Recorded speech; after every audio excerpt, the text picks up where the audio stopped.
Hello everyone, welcome back to my channel. ABC అనే ముగ్గురు వ్యక్తులు కలిసి ఒక కంపెనీని ప్రారంభించారు. ముగ్గురు కలిసి కంపెనీలో పెట్టిన మొత్తం రూపాయలు 5,20,000. బి కంటే 40,000 ఎక్కువ ఏ, సి కంటే 60,000 ఎక్కువ బి కంపెనీకి ఇచ్చారు. కంపెనీకి రూపాయలు 1,95,000 లాభం వస్తే సికి వచ్చే వాటా ఎంత? ఇక్కడ ఏబీసీ మనం రేషియో ఫైండ్ అవుట్ చేసుకుందాం. సో మనకి ఇక్కడ సి అనే వ్యక్తి ఎక్స్ పెట్టుబడి పెడితే మనకి సి కంటే బి 60,000 ఎక్కువ ఇచ్చారు కదా. So X plus 60,000. ఇక్కడ ఏ ఎంత ఎక్కువ? బి కన్నా 40,000 ఎక్కువ. బి అంటే ఎక్స్ ప్లస్ 60,000 ప్లస్ 40,000. ఇప్పుడు పెట్టుబడి మొత్తం 5,20,000.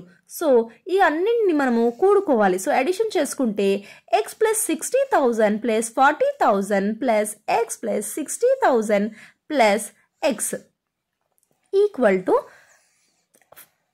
5,20,000.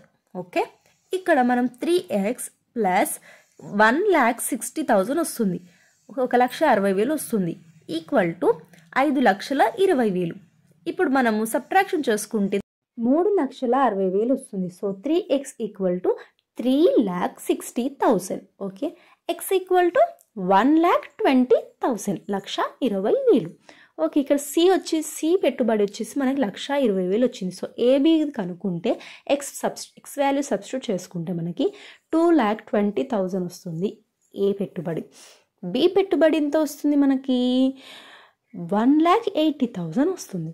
ఓకే, ఈ రేషియో చేసుకుంటున్నాం కాబట్టి 1,20,000 సిది. సో ఇప్పుడు మనం ఇక్కడ క్యాన్సిలేషన్ చేసుకుంటే 22:18:12. ఓకే, ఇప్పుడు 11:9:6. ఇప్పుడు మనకి సికి వచ్చే లాభం అడిగారు. సో మనకి సి ఒకటి ఏమొచ్చింది? 6 టోటల్ 29 ఇంటూ లాభం ఎంత? 1,95,000. ఓకే, ఇప్పుడు మనం క్యాన్సిలేషన్ చేసుకుంటే 7,500 into 6 equal to 45,000. Thank you for watching. ఈ ప్రాబ్లమ్కి ఆన్సర్ ఫైండ్ అవుట్ చేసి కామెంట్ చేయండి.